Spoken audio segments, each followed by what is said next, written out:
My scope. Got it. Turns out that my scope was getting better from the 2nd of January towards the end of the month. Up until What the have you been doing 2nd to of it? January, it was working perfectly fine. And then from the 2nd of January there on, it was going bananas. It was missing the first star by 30 degrees, 25, 30, maybe even more at times. And then I noticed about mid-January that it was kind of getting better.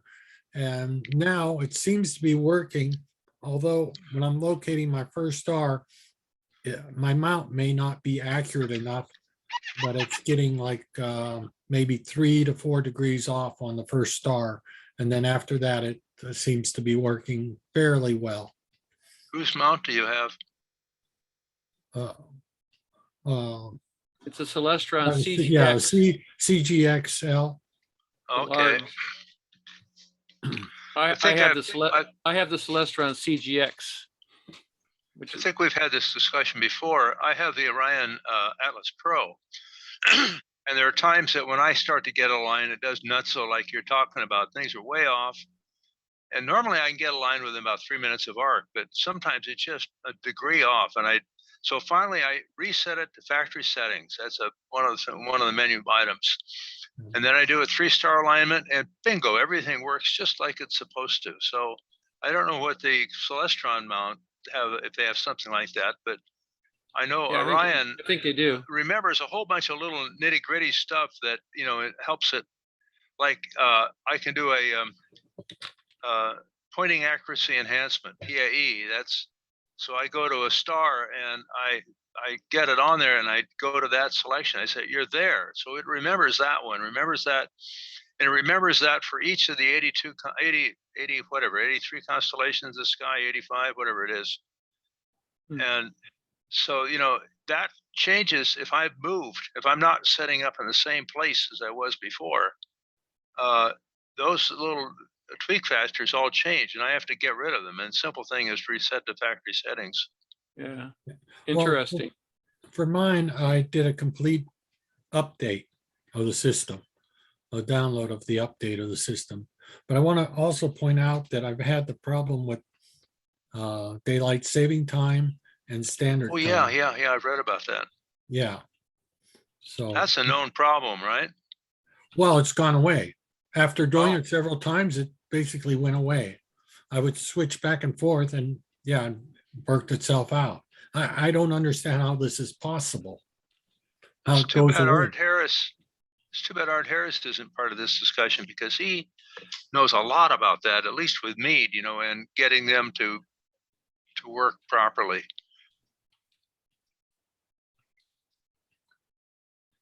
It seems to be working. It seems to be working good now. I think we're gonna make sure we can raise our hand. I'll be moderator. If you raise your hand, we'll let the person talk who raises their hand.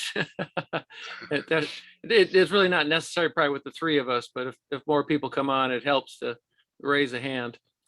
Okay, but anyway, I just wanted to mention on my CGX, I've had tracking problems, just and I've gone through the calibration stars. What do you call those? Is it calibrate?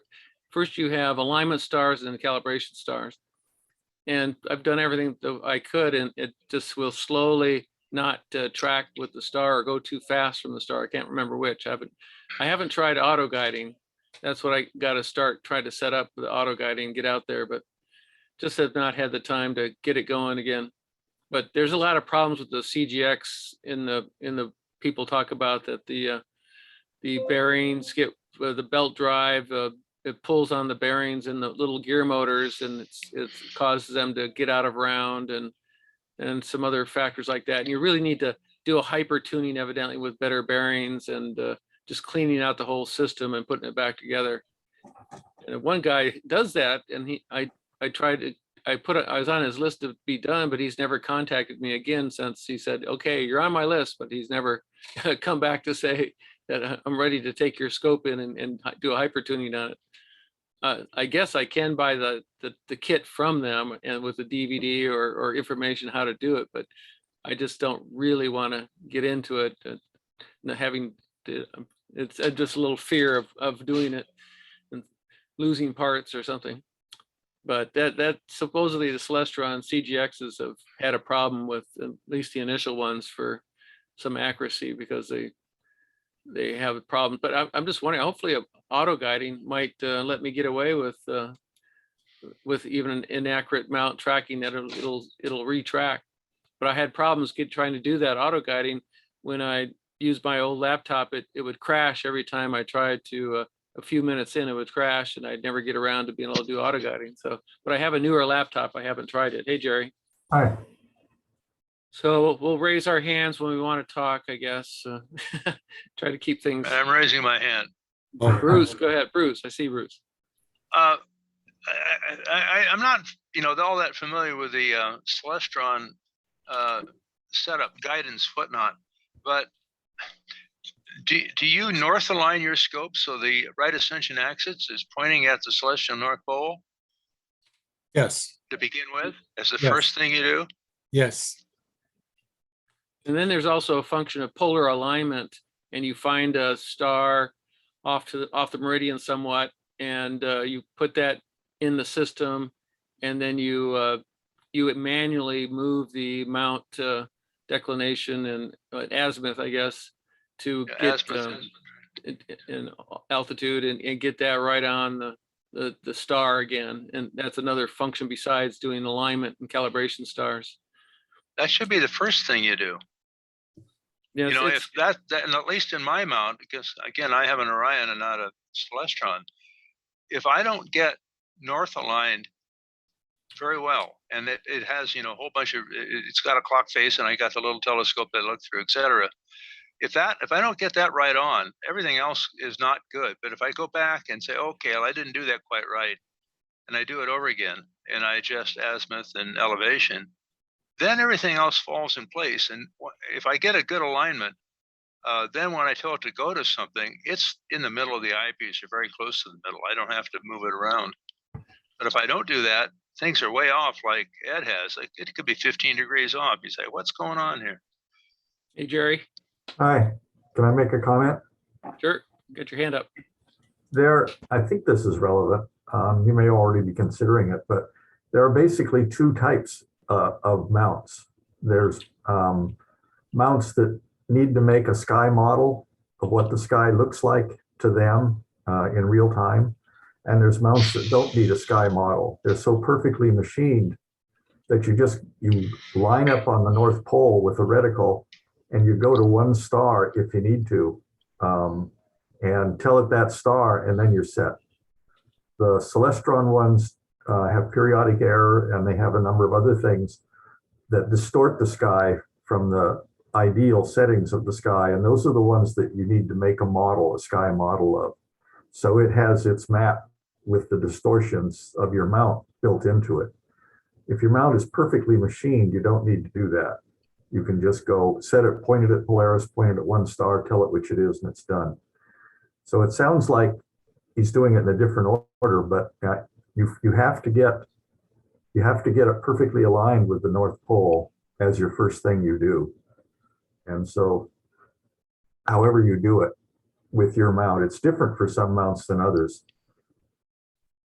Comment over. Chad, go ahead. I don't know if you didn't get this, Jerry.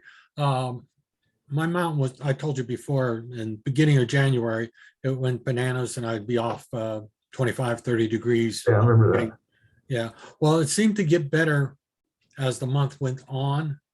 And now I'm to the point where it's almost working perfectly, except on the first star, I'm about 3 or 4 degrees off. And that may be because I changed the base of the mount. In other words, it may be my problem rather than the telescope's problem. But basically it's now aligning and working. Well, if you're Go, Jerry, go ahead. if you're off by 30 or 40 degrees, you've got something major difference. It's not just the mount difference. You've made some basic assumption wrong, or put in the wrong time, or somehow. Some of the systems, like Bruce once pointed out, they remember things they shouldn't remember, and he goes back and sets them the factory standard, and then some of these problems go away. So I have one of those systems like that, and it's very frustrating. Skyview Pro, right? Yeah. Yeah, Go ahead, Ed.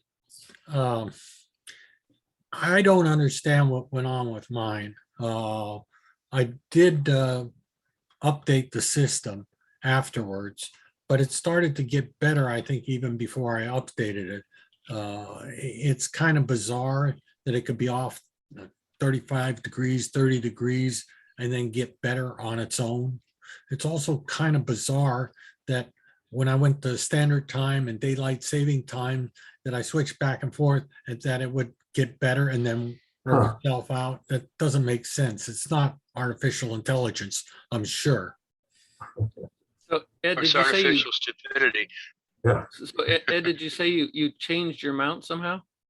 Yeah, I've been using Jerry's base on the mount, and I went to a curved support so that I wouldn't have my telescope hitting the mount when I went vertical.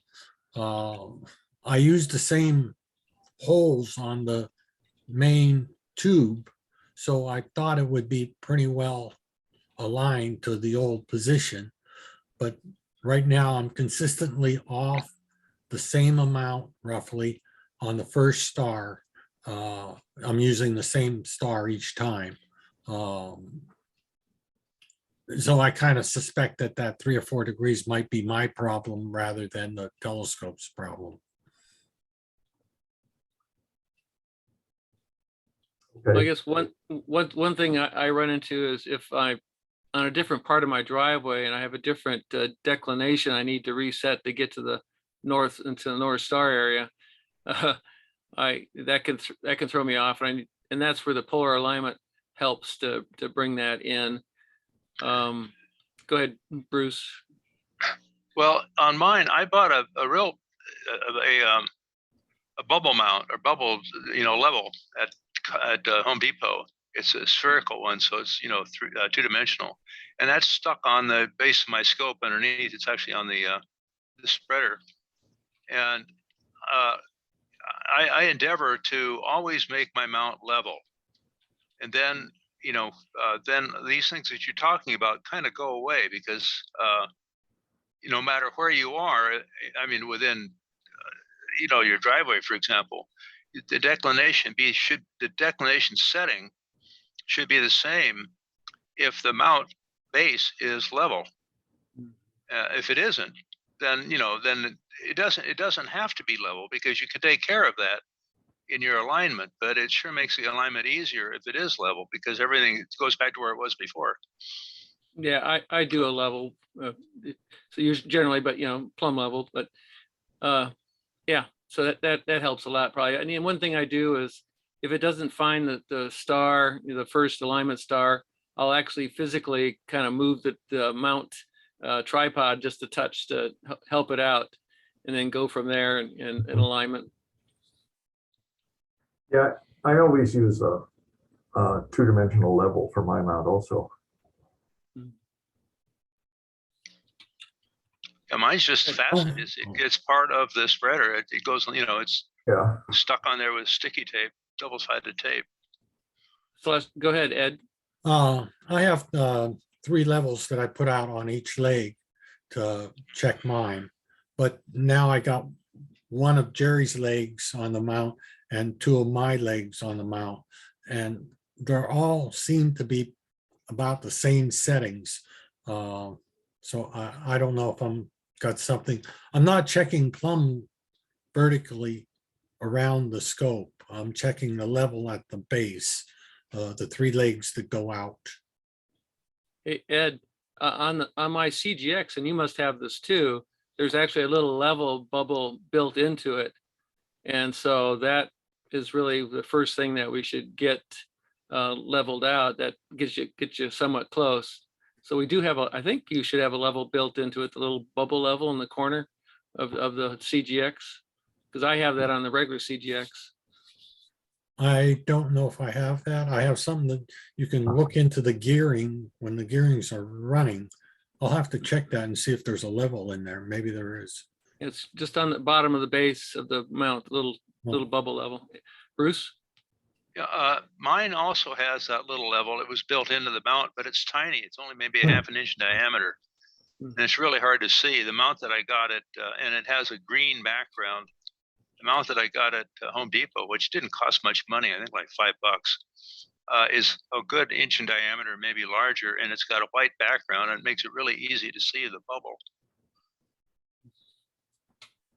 So Jerry? sometimes I, like I set things up for outreach and for different places.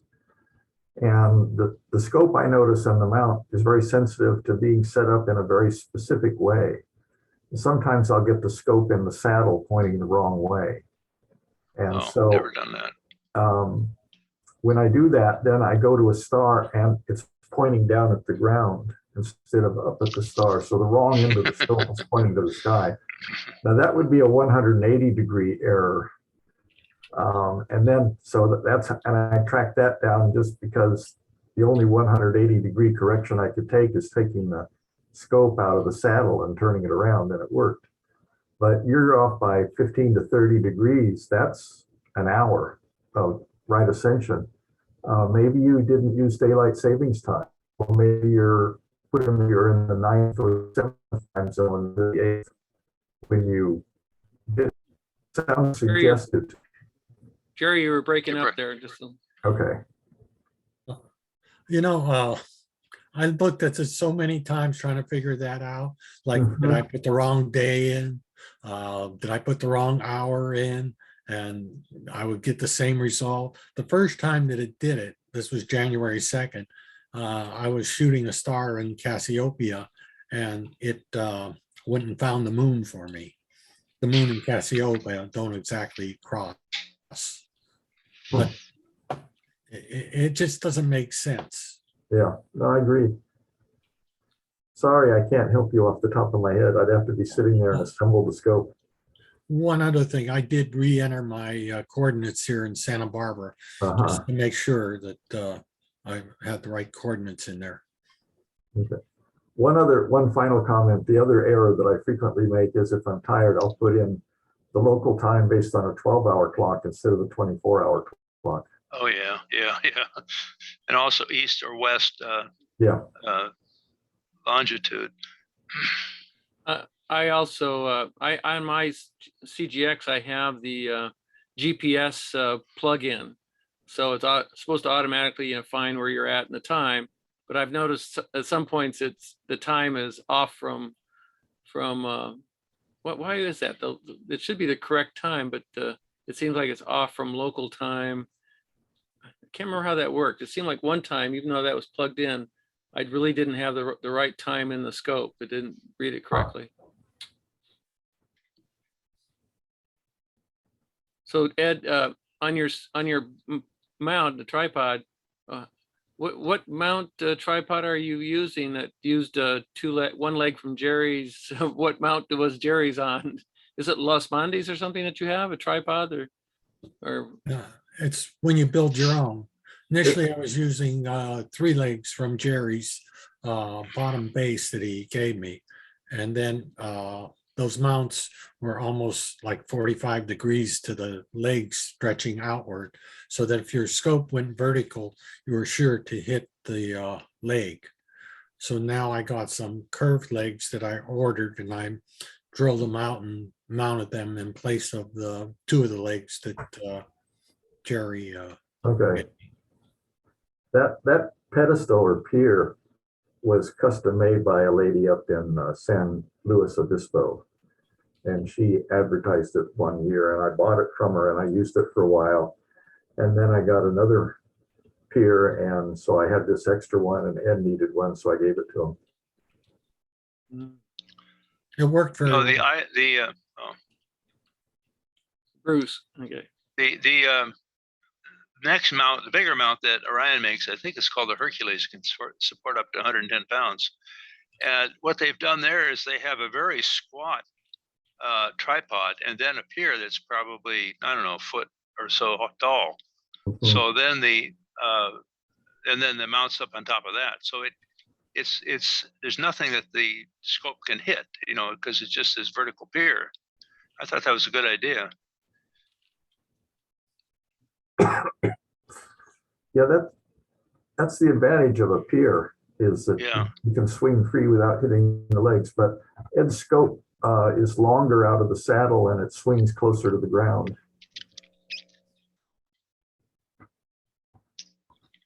Now you're talking about a Dobsonian, right? No, I think it's equatorial mount, German equatorial. No, I could be an equatorial mount, but the scope itself is a Dobsonian versus a Schmidt-Cassegrain or refractor. Newtonian, isn't it, Ed? Yes. Okay, I'm sorry. I'm sorry, Dobsonian, Newtonian. You're right. Ed, go ahead. I might point out that you were saying, well, you locate it here or locate it there. I locate mine out on the sidewalk in front of the house, and I try to position it exactly the same place that I have the previous nights. And it seems like I'm getting that all the same. I'm getting the same leveling. Everything's the same. And I'm like 3 or 4 degrees off on my first star. And then, you know, after that, it seems to work pretty good. I've had times when I've done the 2-star alignment, and I've done maybe 2 calibration stars. And then when I do the 3rd calibration star, then I had trouble going to the first star after the 3rd calibration star, which just a little bit off, but it should have been exact. In other words, 2 stars, 2 calibration stars, finding that 2nd calibration star, it's almost exact. And then when I throw in another calibration star, it hurts the situation. I know what happens to me sometimes is I get a little sag in my tripod, or some weight change, or just a little bit of movement somewhere. And that, yeah, it's hard to keep the alignment going. But I generally end up doing a polar alignment with 1 star that and get with a manual movement of the mount, and hopefully get everything locked down so that things aren't moving anymore. Bruce puts a big block of concrete on to keep things from moving around. That helps. Yeah, well, I've had the occasion where my alignment has slipped, and I found out that one of the legs is collapsed slightly. I didn't tighten the lock quite tight enough.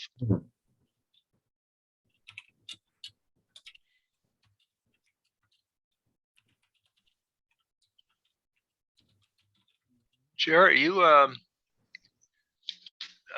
we had a conversation regarding your observatory and the paint and stuff like that.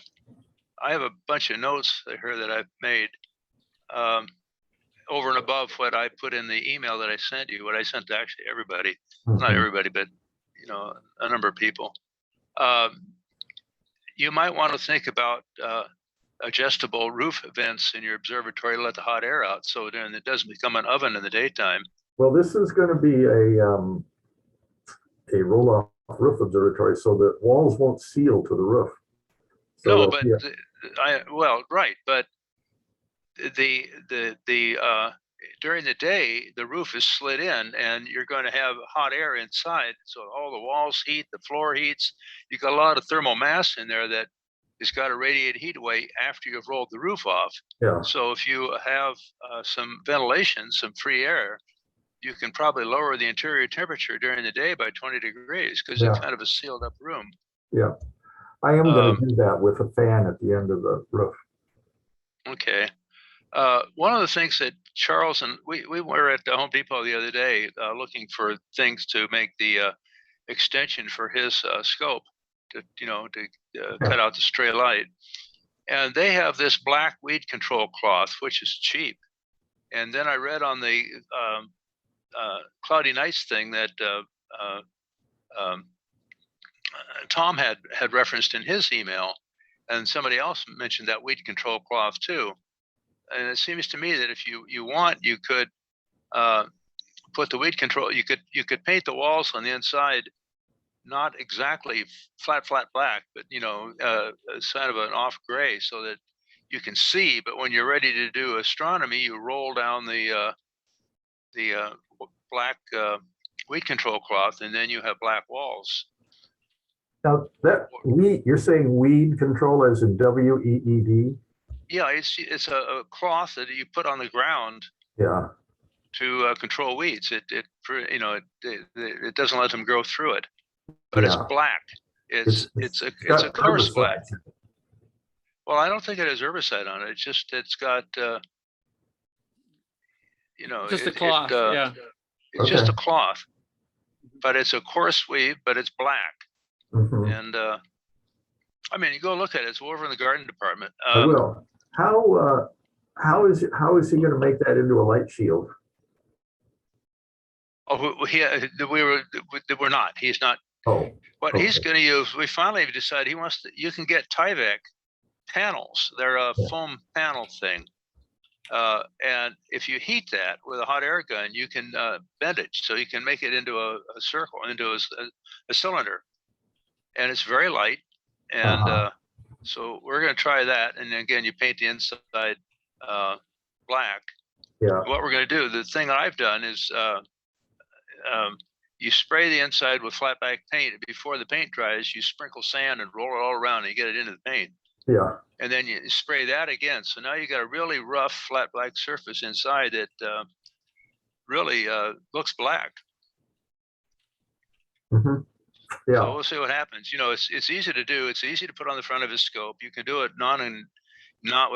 you can do it without drilling any holes in his scope, and try it. See if it works. It doesn't work. Yeah, I'm planning to do something like that for some street lights down the street. So, how big a diameter is his scope? It's 18 inches, isn't it? It's 20 inches. The OD of the mirror box is 23 inches. Okay. Okay. Good So he's suggestion. worried about weight, because he's going to have to add counterweights somehow that he doesn't have.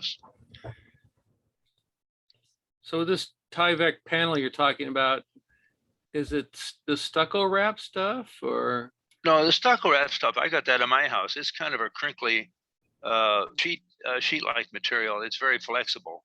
This is this stuff? It's panels. It's in 4x8 sheets, and it's thicker. I don't know exactly how It's like thick it is. a foam core board. Right. It's a foam core. I'm trying to. I didn't see it. He did. He went there. He went back there, and then he called me and said, "I found this and it looks great." I said, "Well, here, buy some, and we'll make a tube." Mm-hmm. So it's a The worst it stiff can do is plastic. not work. Pardon? It's a stiff plastic.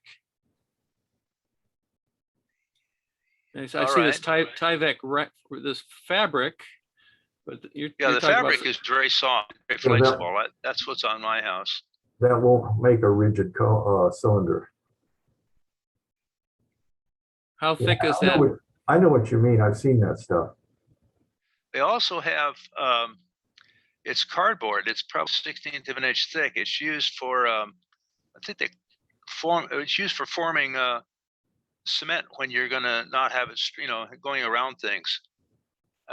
Unfortunately, it's fairly expensive. It's like $50 for you get 100 times more than you need on a roll, and it's fairly expensive. But if you want to look into that, and Charles wants to look into that, and maybe some other people do, then you could share the cost of one of those, and that would not be a bad thing to do either. Yeah. Now, he was worried about moisture, and I said, you can buy acrylic paint or just paint it, paint it, and then it'll become waterproof. Spray it black, both sides, several times. So I read the Cloudy Nights conversation about observatory interiors, and That was voluminous, yeah. Seems to be dark blue or dark gray. So I'm probably going to do something like that on the inside. Oh, I also saw it, one of the places I saw there, they had put little red rope lights around. Mm-hmm. Just put it around the base of the periphery of the periphery of the building, so that when it's dark, you can see where the walls are. and you Yeah, put it around the base of your mount so you don't trip on it. I would have to turn them off when I took pictures because my camera is sensitive to red light. So depends on how the light scatters in there. They make switches. Yeah, I'm going to be the proud owner of one or two. Or 5. Yeah. I also think, I said you could paint a white stripe, around the edge and around the mount just so that you can see it at night. Well, the mount and the pier are both white. Oh, okay. So that's the way they come. And I'm not going to repaint them. So I'm not worried about bumping into it. Besides, I intend to have this so that I just open the roof up and turn the switches on inside the observatory. And then I go back in the house and operate from my laptop in the house. I'm envious. So we'll see how that idea carries on, pans out. That's what Bob Richard did. He had his mount out on a patio and the sliding doors into his dining room. Yeah. What is that noted as? It's noted as electronically activated astronomy. Like was that EAA? Computer aided. Yeah, there's on cloudy nights people talk about EAA. Yeah. That's a new acronym for me. Ed, Are you going to have a auto guider on your system, Jerry? Tom started bringing this up earlier. Guider. Yeah. I have a pickoff chip on my camera so that it's an off-axis guider. Oh, okay. So that's right. I'm trying to get auto guider installed on mine. I got a second camera and a second scope. I'm using one of the scopes for auto guiding, and there's a program called PhD2. I use that software for doing that. Are you using that? Yeah, I use Nebulosity 4 and PhD2. Yeah. The problem I have right now is that both my cameras are ZWOs, and I didn't get it switched to tell it which one is the guiding scope. So somehow I got to figure out how to get there into it again or reboot it or something. I don't know what to do.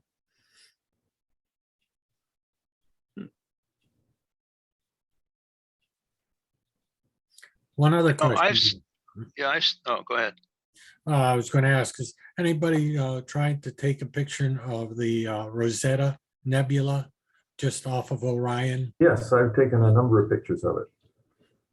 What exposures have you used? I use either 5 or 6 minutes. Oh, do you use a filter? No filter. Oh, well, I use the IR filter that's in the camera.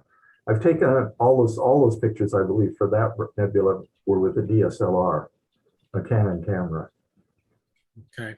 Set on bulb, and the Nebulosity 4, I set it for usually 12 6-minute frames or 15 5-minute frames, depending on what my mood is. So I was surprised I couldn't see it at all with half a minute or a minute exposure. Oh. And then also I went to bin 2 and bin 3 with the same time period, and I really couldn't see it at all. I was wondering is the red that not transparent to the atmosphere? Or? No, it's a stunning thing, stunning nebula. It comes through. Hey, Tom. So what was I going to say? Tom's face showing up on there completely erased my mind. So it's a stunning nebula. Yeah. I don't know how the that's about what it looks like when I take a picture of it, although this is probably a bigger scope. Oh, 11 inch. No, I take it up with 12.5 inch. So yeah, it's a good picture. The Wikipedia. Okay. So seeing it with the naked eye, which I spend a lot of time framing the pictures so I get it in the right place. And so I have to take a number of short exposures till it shows up and I can see where it is.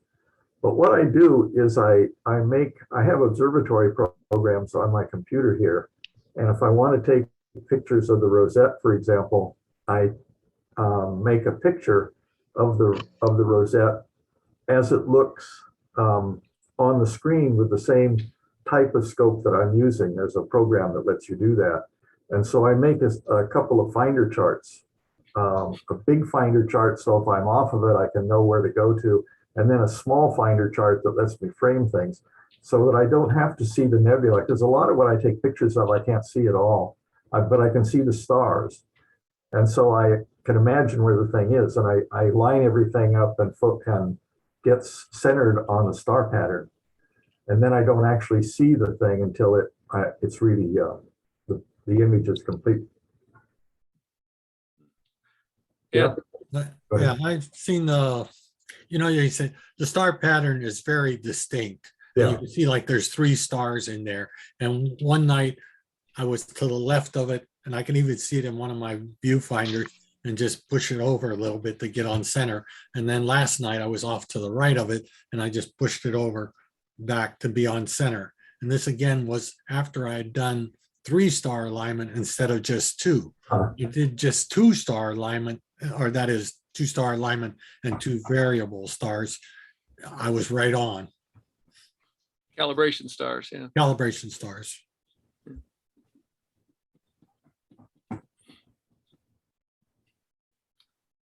Bruce. Yeah, I have both the Skyview Pro mount like Jerry has, and I've got the Atlas Pro, which is a bigger mount, holds a bigger scope. And it's got encoders in it, so if I move it, it doesn't matter, it doesn't forget. But on my Skyview Pro, if it gets bumped and slews around, I just use a 1-star alignment and it puts right back to where it's supposed to be, because it's already remembered all the other things that it needs. And the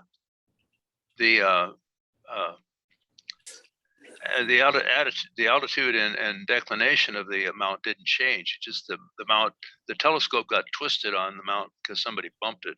And so there, just a 1-star alignment seemed to work very well. Also, if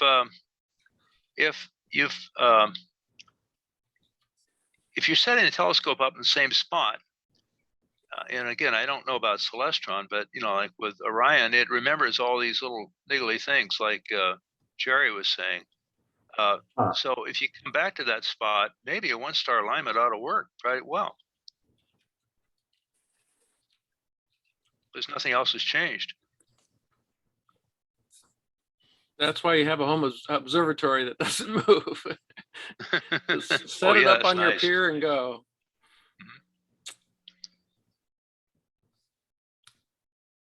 As I said, I'm envious. It takes me about 40 minutes to set up, and it'd be really nice to just walk out, roll off the roof, and go.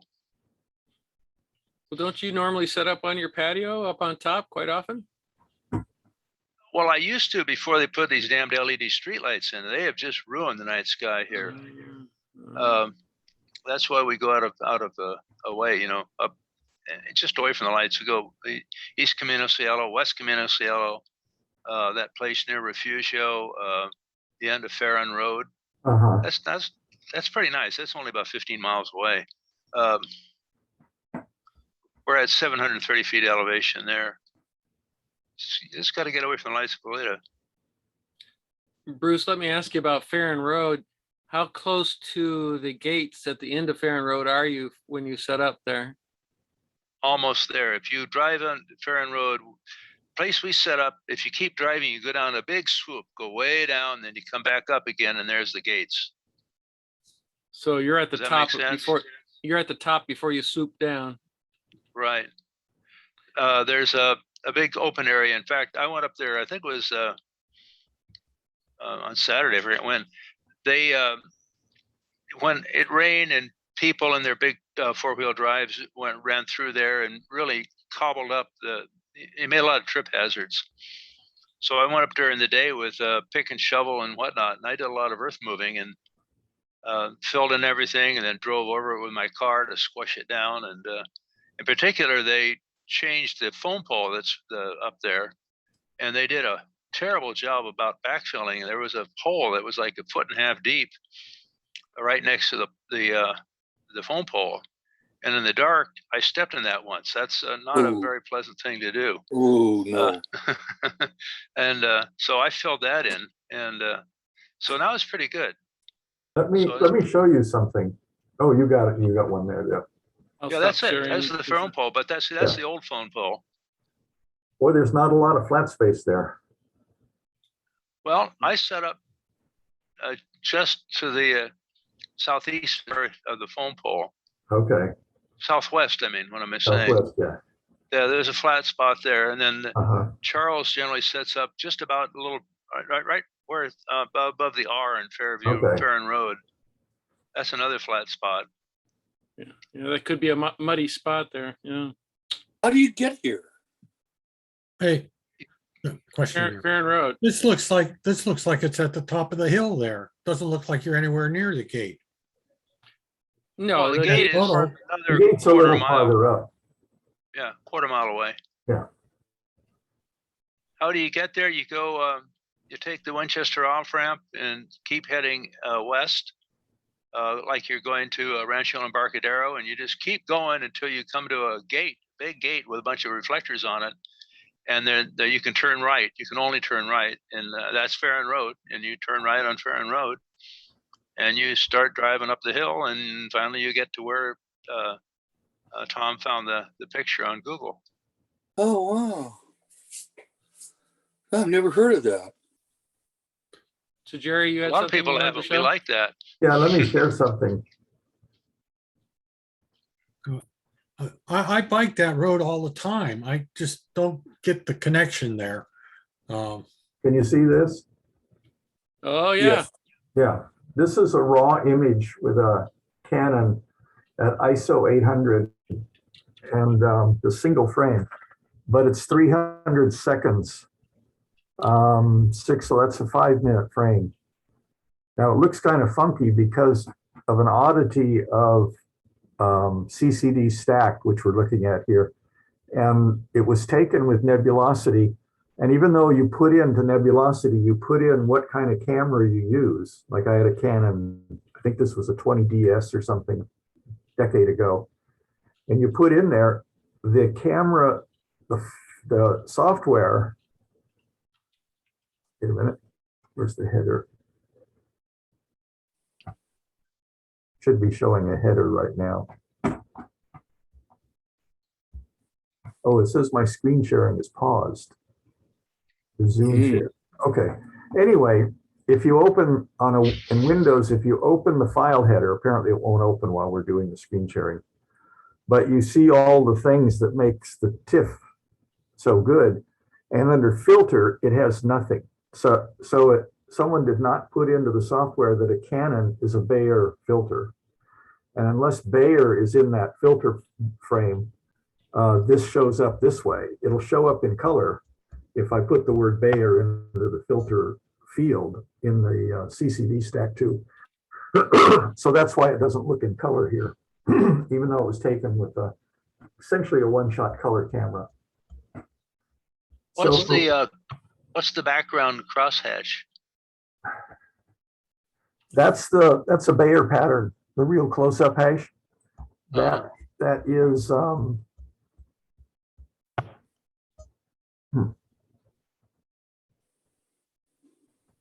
while it's in this mode being looked at, it doesn't have, oh, I see, there it is. Yeah, you can see the square patterns in here, little square Moirier patterns. That's because this has not been debayered. So the, oh, I forget the name of that type of step, but the resample software has not done this to smooth it out. So it's got red, blue, and green in it, but in a Bayer pattern.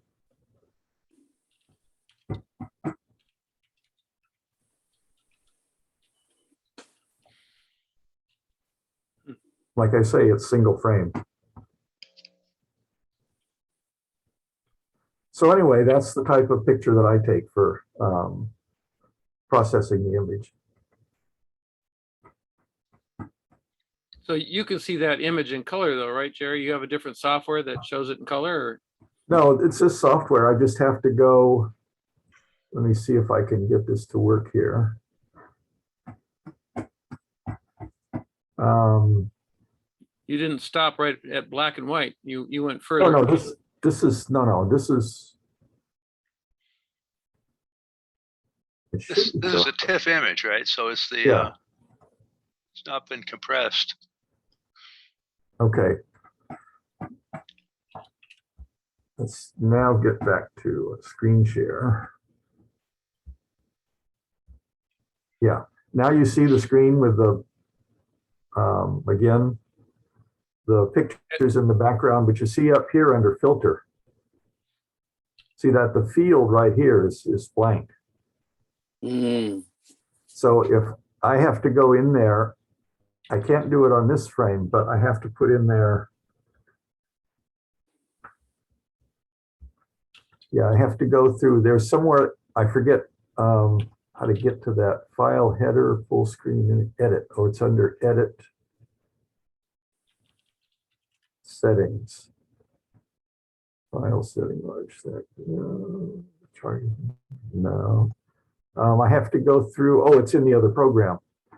I can't add it here. I have to add it in Nebulosity 4. And I think Nebulosity 4 should know that Canon is using a Bayer filter, and it should put that there. But if I write the word Bayer in there, which I have to go through for every single frame, then it will show up in color. Jerry, the software you're using right now, is this is CCD Stack you're looking at? Yeah, CCD Stack 2. It has a lot of really good features. Image manager, you can, it's only got one imager, but if you have a whole bunch of images, like 12 images that lines up, you can scroll through each one. You can do a magnification thing on it. So I can easily, make it real big to see how I'm doing on taking out the fine dots. And image manager, histogram.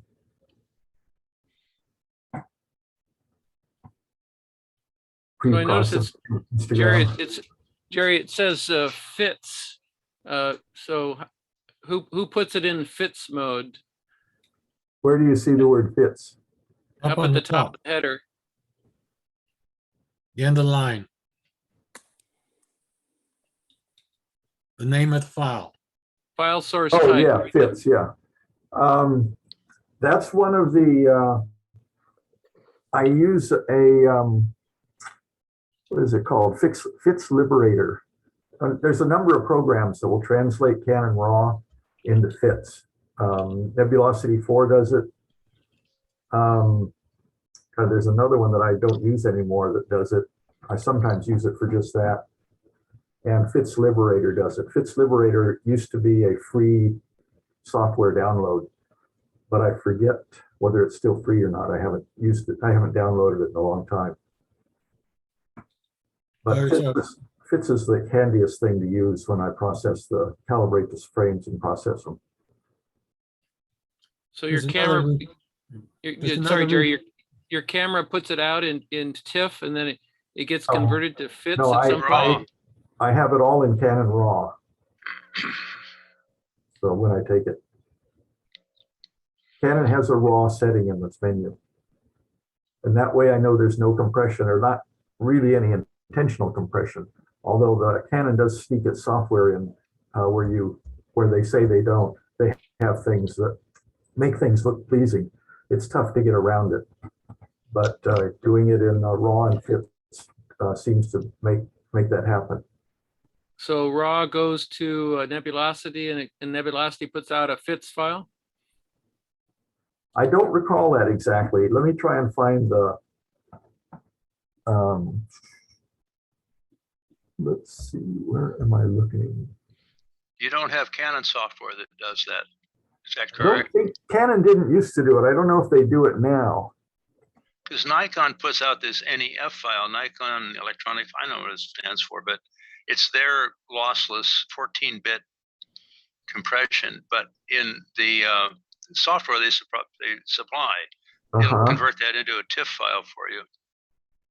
Yeah, And the TIFF file is bigger by quite a bit than the NAF file. yeah, TIFF is very close to being raw data. The major advantage of TIFF is the big header that you have.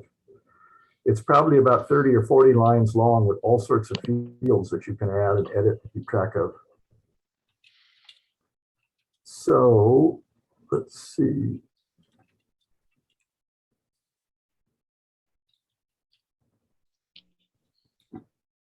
No. I used another software, it's PPI, I believe. That'll Oh, do I'm not translation familiar for with you. that one.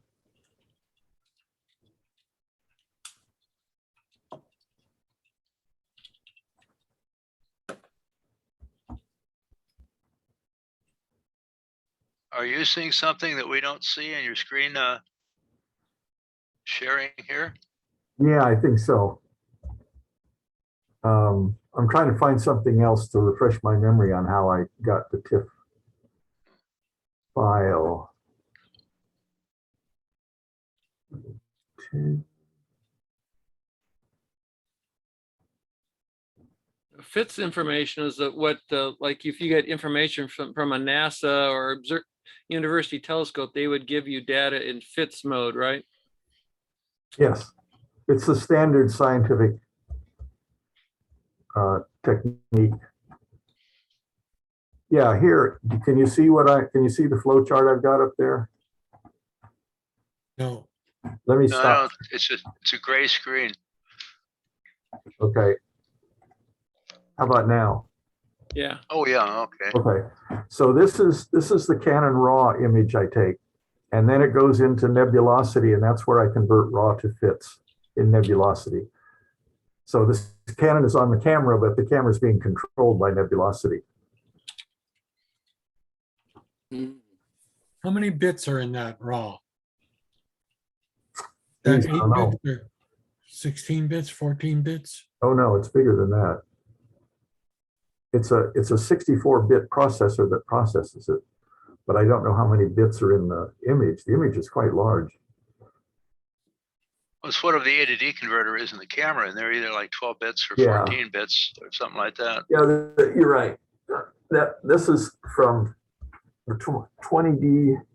That was early on, probably about the early 2000s that it came out, maybe 15 years ago. So I would guess it was 12 bits in that sense.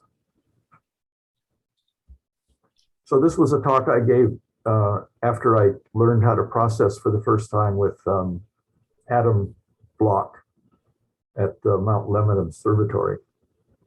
He supplied a lot of the data that we all worked on together. And this was the flow chart of how he taught us to do it and the software we used. So this was CCD stack 2. It goes in from nebulosity to calibrate it, which is taking away the flats and the master dark and the bias and everything. Then I go back to nebulosity to do a bad pixel correct, which I prefer over dark subtract. And then in CCD stack, then I debayered it and I get the different channels, luminance, red, blue, green, and blue. And then I do hot and cold pixel reject, and then I register the stacks, prepare for the stacking, and then I stack them using mean combine and CCD stack 2. Then, oh, this is the software I was trying to think of it, Maxim DL. I really don't use that very much, but it has a really good gradient removal program. You can look at your frame and you can pick different points around there and in the dark, and then it will set up an algorithm for you that then flattens the background. It's almost to the point where you don't, unless you have, it will remove everything that a flat frame does, but it will not remove, except for dust donuts. It will not remove dust donuts. Then I use Myra Pro, which registers the stack so that they can be compressed. And then in CCD stack, I deconvolve them and create the RGB color frame and the luminance frame, and then they're ready to go to Photoshop. So these on this, these pictures in the background are pictures that I had taken and are at that stage of processing that it's showing. This is a flat frame from one of my scopes. This is a dark frame. Well, you got a lot of noise in that, huh? Yeah, yeah. These are all hot pixels. So, and then this is a master bias frame. This is the magnified version of what's in there. And then this is, it looks like a dark frame, but it's not. It's a bad pixel map. And the difference is that this one just shows you where the hot frames are, but it doesn't correct them.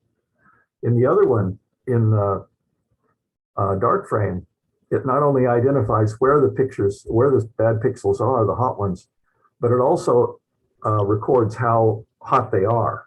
And then it takes from the regular frame, it subtracts that amount for each pixel. But that assumes that you have perfect temperature control, because the picture's error and the dark frame error picture were taken at different times and therefore different temperatures. And so the brightness of the hot frame, the hot pixel, the brightness is exponentially dependent on temperature and only linearly dependent on exposure. So if you have even a fraction of a degree difference, which you are going to have in a DSLR because you don't control the temperature of the DSLR's frame.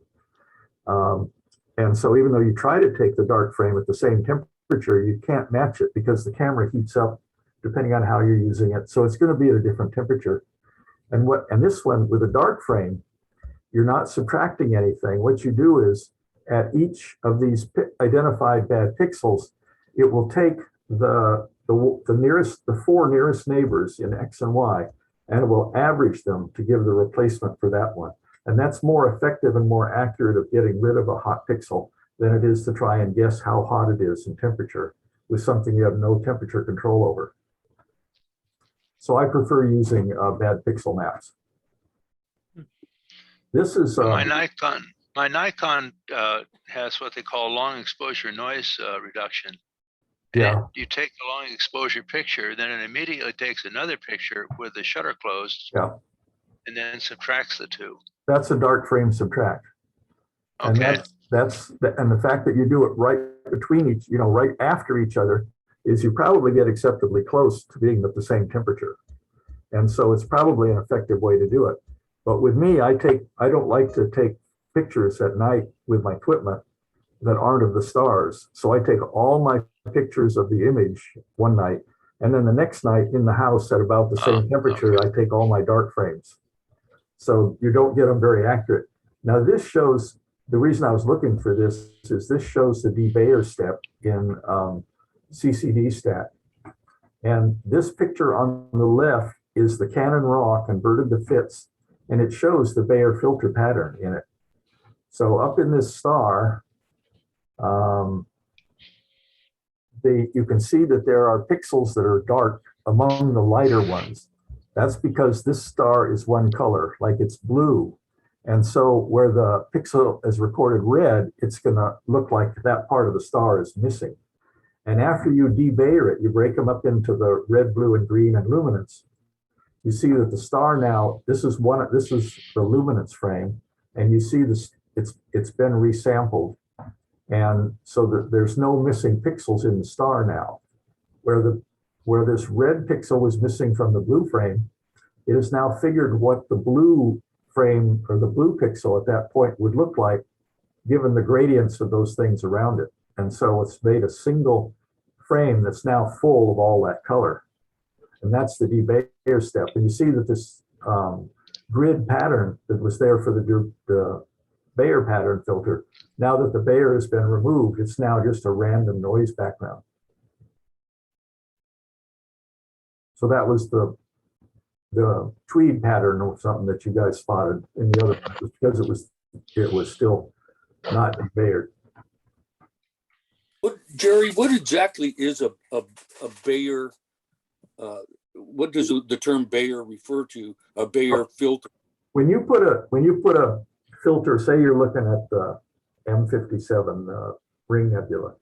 And Jerry, you got that red, blue, green the patterns down there on what you're showing. You might refer to that. That's where I'm headed. Bayer was the last name of a guy in Kodak who originally thought of this. Of the filters, yeah. Way of doing it, yeah. If you're looking at a nebula with, say, the Ring Nebula, and you put a filter between your eye and the image, you'll see that that filter takes care of the whole image and stuff. But now in a Bayer filter, instead of a big filter covering the whole field of view, they put a little filter on each single little micron detector element. So as Tom has pointed out in the lower right where it shows Bayer pattern, you have a blue filter on this pixel, you have two green filters here on those pixels, and you have a red filter on this pixel. So this pixel, the red one, is only sensitive to red light, and the blue one is only sensitive to blue light.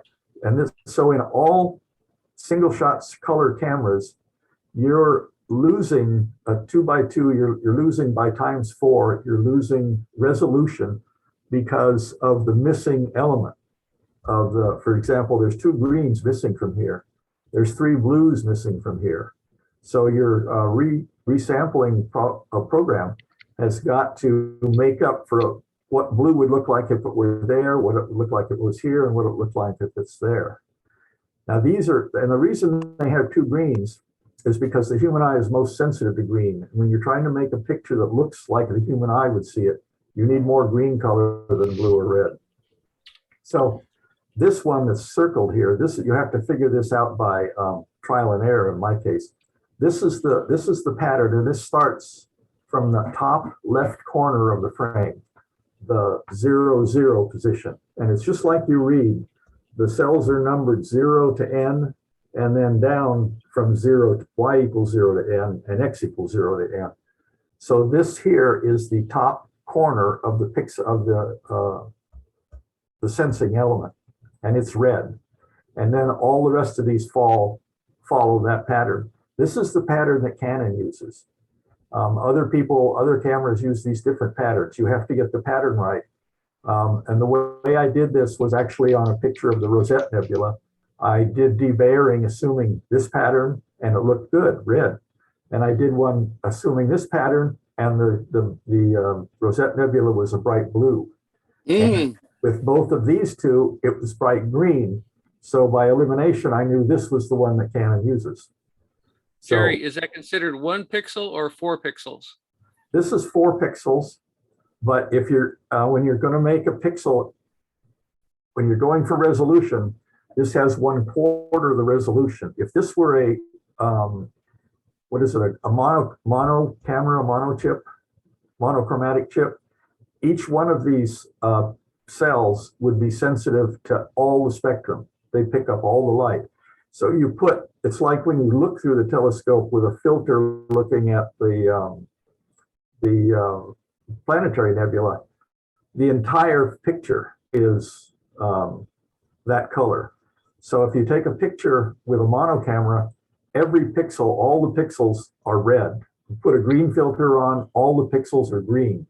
So you have to take at separate times, you have to take red frames, then you have to take green frames, then you have to take blue frames. And you don't have to debayer because you don't have to go through figuring out what the red would look like if it were here and here and here. So you don't have to go through the resampling algorithm. This is only for single shot color cameras. Oh, so the debayering is actually replacing all the little square, the little pixels, as if they had let's say the red in the green or the blue in the green. And yeah, that's exactly You're right. interpolating. Yeah. And that's it's called resampling, but it's interpolating. Yeah. And I can tell you that among the aerospace companies that do this, which was a big thing with us at Santa Barbara Research Center and Santa Barbara Remote Sensing, their resampling algorithms are the most closely guarded secret. So you're not going to find any of that out there in the literature. What's his name? Stark. forget his first name, that did the Bayer or the nebulosity software. He developed his own debayering resampling algorithm, and it's very good. So I know Raytheon's, but I can't tell you about it. Now, Jerry, one last question on Yeah. something, the rosette that you had, that was the raw image, and Yeah. you took it through that chart of your processing you learned from Adam Block. What kind of time does it take to actually do that? Oh, to do this process? Yes. This probably takes about 2 or 3 hours to go through this. Wow. It takes longer to process the image than it does to take them. Yeah, I remember Paul Wynn telling me that that taking the pictures is nothing. It's the processing. But you're bringing your whole shooting for that target of one night. You're bringing all that stuff through at once, because these things batch process. You don't do one frame and then another. You load, say, 20 frames of, this Canon RAW and fits, and then you'll debayer it, and then it becomes 60 frames of the different colors. So it's a lot of handling of matrices of frames. Wow. So that gets us past that. This is where you pick out, if they have pixels that have too big a difference between nearest neighbors, where there shouldn't be any, there's no image, it's a background. That's taken at noise, and it's treated in a certain way here. And so this has gone through, and every pixel that is now red is something that you are going to process to flatten out the background so it doesn't have color noise and sparkle noise and all that stuff in it. And then you have to tell it, let's see, and replaced with interpolate. Yeah. So the red cells are going to be replaced by interpolated values of their neighbors. It's called imputed. And it works very well. Now this, oh yeah, this is registering each red frame, blue frame, luminance. So the pixels all line up. I was going to have a live video there. This shows the registered set is reloaded into CCD stack 2, and we normalize among the frames so that they all are about the same brightness. You don't want one to be all of a sudden dominating, because it'll throw your color balance off. And it removes pedestals. It also removes outliers in the frame. Like if a meteor went through, it'll be on one frame, but not the rest of the stack. And like if Starlink goes through, it'll be on one frame, but not the rest of the stack. So it does a lot of this imaging and imputing now through the ensemble of pictures, not just within the frame of one picture. And it will remove that anomaly? Which anomaly? Like say if it's like the meteor? A meteor. Yeah, let me show you this one. These are two pictures of the same star. And this is where you have decided, this is where wind caused the seeing caused the star to jiggle around. Wow. And so, but it only did it on that one frame.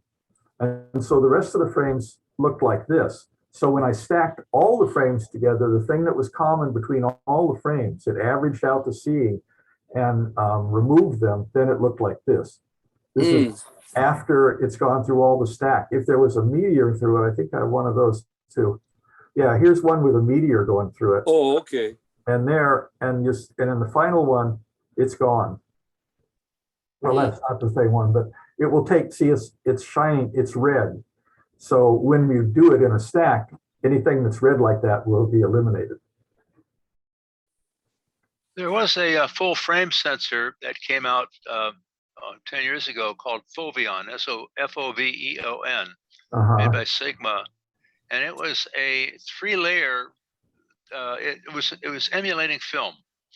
So there was a red layer, a green layer, and a blue layer. I'm not sure what order they were in, but the light went through one and the next and the next, so that you didn't have the Bayer problem. Each frame was 20 megapixels of that color. Right, but the top layers filtered out everything except that color that was headed toward the bottom layer. Correct. Each layer has its I developed color. a product line for the infrared like that. I developed 2 and 3 color detectors on exactly that principle and made it a product line over 20 years. Huh. So, Well, I Googled that and I got a hit here that, let me go back. It was called, "Is the Foveon sensor still relevant?" And this is, what, 2020, February 22nd, 2020. The group of photographers have remained dedicated to using cameras with a Foveon sensor, and they've got a bunch of pictures that were taken there, and they are sharp. yeah. They're very sharp.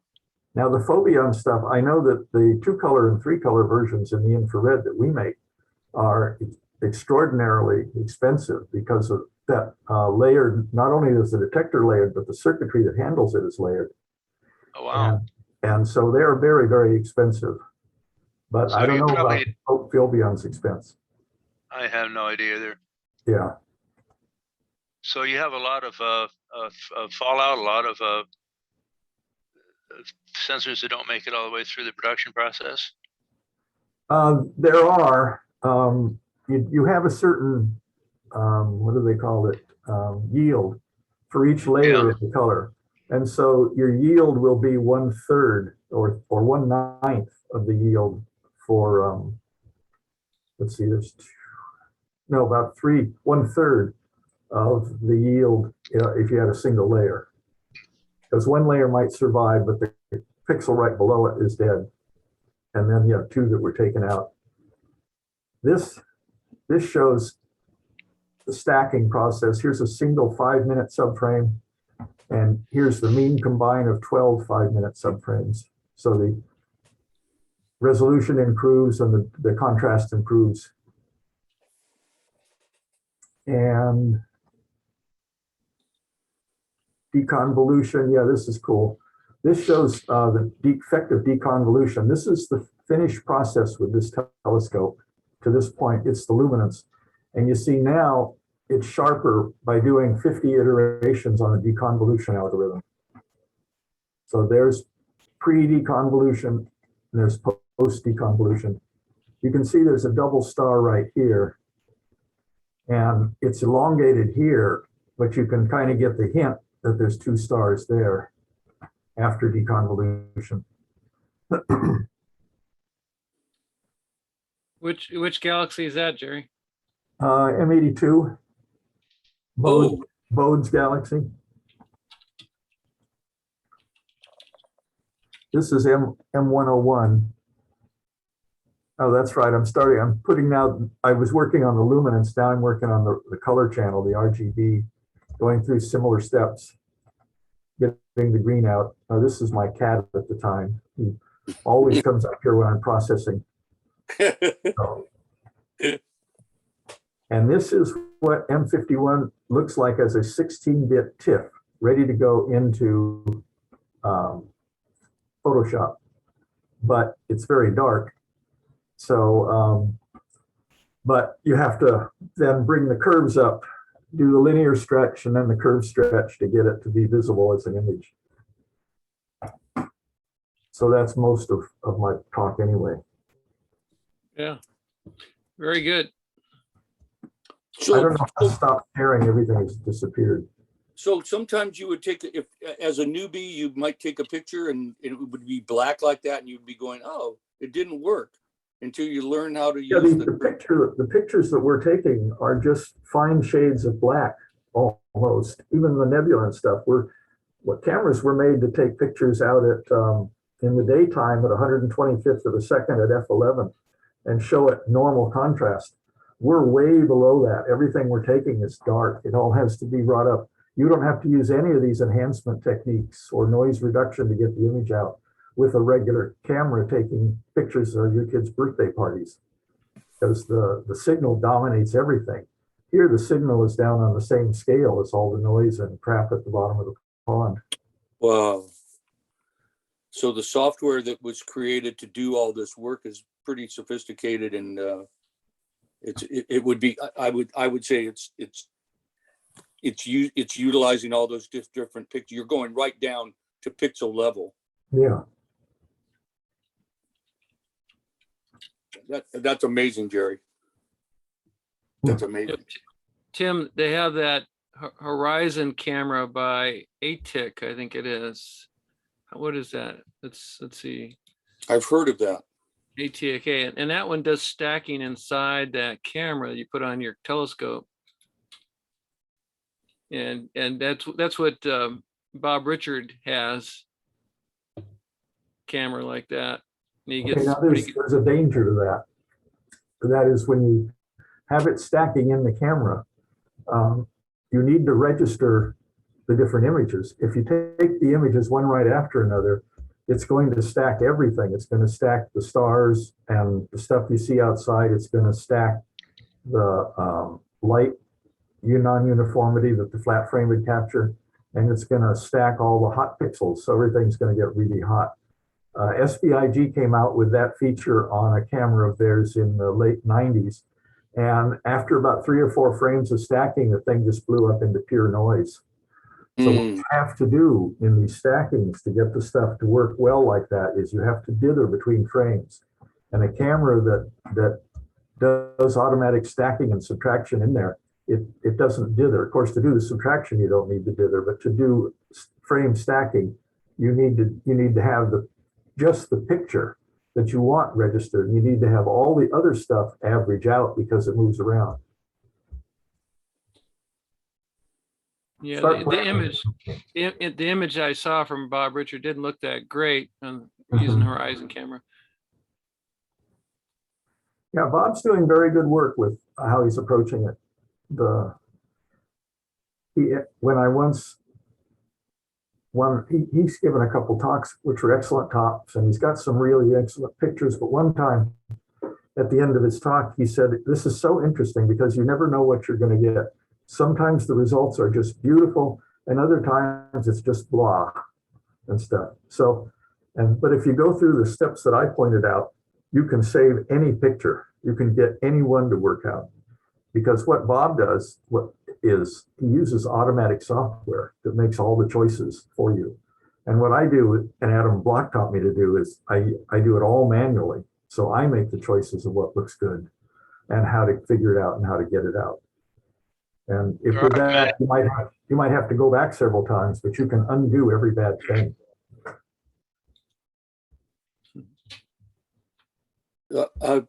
Another question.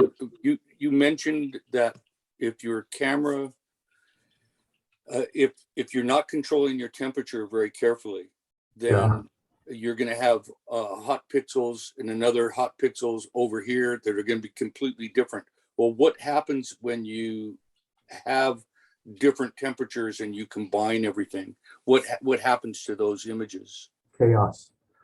It's chaos. When you have a frame, let's say you have one hot pixel in there, and then later you go to take a picture of your hot pixels, and so you get the same hot pixel at the same place, but it won't be the same amplitude because the temperature is slightly different of your focal plane, unless you take it Bruce's way.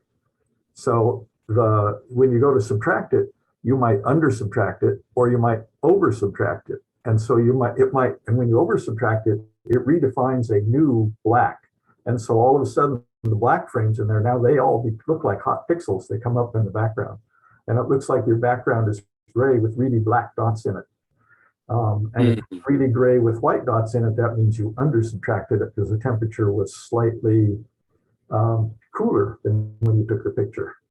The dark current that comes out of a hot pixel is exponentially dependent on the temperature. So again, how to fix that was to do what, Jerry? Bad pixel map. And then that goes through and it identifies the hot pixel, and then it takes the 4 nearest neighbors of the hot pixel, and it averages this. It throws the hot pixel away, and then it averages the neighbors to fill in where the hot pixel was. Oh, okay. And that's another reason why. Yeah, go ahead. I was going to say, so Tim, you got to have a computer from Google, their whole server farm, so you can do this properly. No, it doesn't take much. You can do it on an iPad or something. But the thing is that you want to have your image set your camera's pixel size matched to your star image so that you oversample by around 4 to 5 across the average star. So that, because if your star image on the focal plane is 1 pixel, then these software programs are going to think that's a hot pixel because its nearest neighbors are dark, and it's going to start erasing all the smaller stars. So you've got to have it so that you are oversampling the stars, so it can tell that, no, this is a star because it's not on just 1 pixel, it's on 4 pixels this way and 4 pixels this way. So then So you're to set the oversampling, that's controlling it by buying the right camera for your scope. Oh. Okay. Good boy. This stuff is complicated. And Jerry, It's neat. and you have to have multiple frames, right, to be able to pick up the stars, and then the stacking determines, is that star really there or not? Huh? No, it's the by the time that you got into stacking, you should have eliminated everything that's not a star. You should have taken out all the artifacts that are from hot pixels. So that's in calibration that comes first before you start stacking. Mm. So you have to do it for every frame? Yes and no. You have software that does it for every frame. But when you take a picture of your camera in the dark, you take a dark frame at a certain temperature, and then a year later, you take another picture of your dark frame at the same temperature, those pictures are going to be identical. The properties of the focal plane never change. So you use them, you take about 20 of the dark frames and you average them together to get a master dark. And then you use that, but you have to be sure that you take your pictures at exactly the temperature you took the black frame at, dark frame. Or you use a dark pixel map. How do you do that? How do you take it at the same temperature? The ambient temperature outside? Well, in a lot of these cameras, and I had it added to a Canon 50D, which I call a 50DH, because Hutech put a temperature sensor on the focal plane, so I could read the focal plane temperature off of it. And then you can you can tune it for the same temperature that you took the picture at. There are companies that make styrofoam cases that go around your camera that you can fill with dry ice and balance it with a heater so you can control the temperature of the DSLR. But most of these cameras, are they have a cooler in them, a Peltier cooler, and so you can adjust the temperature that you're going to take the picture at for whatever you want, and you want to set it way low so that you're well below room temperature. So that cuts out a lot of dark stuff or a lot of hot pixels right there. Okay. But you have to take the dark frames at the same low temperature, but that's okay. You just set the camera for the same temperature and it goes there. Can I ask completely off? I came in really late. Did you already discuss the color of your observatory inside? Yeah, I think we're going to, the pier is white, the mount is white. I think we're going to go with a dark gray or a dark blue. You're going to make the telescope tube white also? I don't know about that. I didn't quite understand. It sounds like you made a burrito out of it and wrapped it with white, or wrapped it with black. I took Naugahyde. Actually, the stuff I got was a polyurethane foam, not the what I forget what they used, nylon, not nylon, but some other kind of plastic and Naugahyde. Same stuff that makes the water pipes. Anyway, so I took it, I folded the edge, I cut it to the width of between the end castings of the tube, plus I guess about 3/8 of an inch on it, 3/4. I folded the ends back. I sewed them. I hemmed it, and then I wrapped it around the tube, and I sewed a running seam in the. I made it fit the tube, but it's not a tight fit. It's snug, but it still moves around, and so it's its own insulator somewhat because it's got a cloth backing, and it really made a difference. I mean, Okay. with a black tube, it was the first thing that got wet, and water would drip off it. Yeah. Huh. And once I went to the Naugahyde, the white tube, that problem went away. Okay. Well, Naugahyde is the thing that they used to make car seats out of, I know. and it's slick, and that's the stuff you're talking about, right? It's fabric Well, on one actually, side. Naugahyde is made with polyvinyl chloride plastic. Okay. And the stuff that I got was made with polyurethane. It's a lot thinner Okay. than Okay. Naugahyde, Okay. but it's the same stuff. Okay. And where did you get it? Online, I've forgotten where I got it. I can look it up and send it to you if you're interested. Yeah, I mean, I am. Once I get things all set up, I'm going to look into that because you had some good data there. I mean, I also have a 5 foot wide roll of Naugahyde sitting over in the corner. I bought that too. That was not much money. Uh-huh. So I'll write down here polyurethane Naugahyde. Okay. That link that Tom sent, I went and looked at a lot of the comments on cloudy nights and They were good. all the other colors that people used. And it was amazing how many people went for a dark midnight blue. They really liked that color. I was curious about that, but the flat black kind of was the one that sounded interesting because, you know, it's, I think that's okay. Except that somebody said it's kind of hard to see inside because everything's been sucked up. Mhm. Okay. Well, I got to head off to bed. Yeah, it's 9 o'clock here. So, Yep. all right. Fun talking to Lots you. of good talk there. Thanks, Jerry, All right. for all the info on That was cameras fun. again. A lot of fun. Next week. All right. See you guys. Bye-bye. Okay. Take care. Bye now.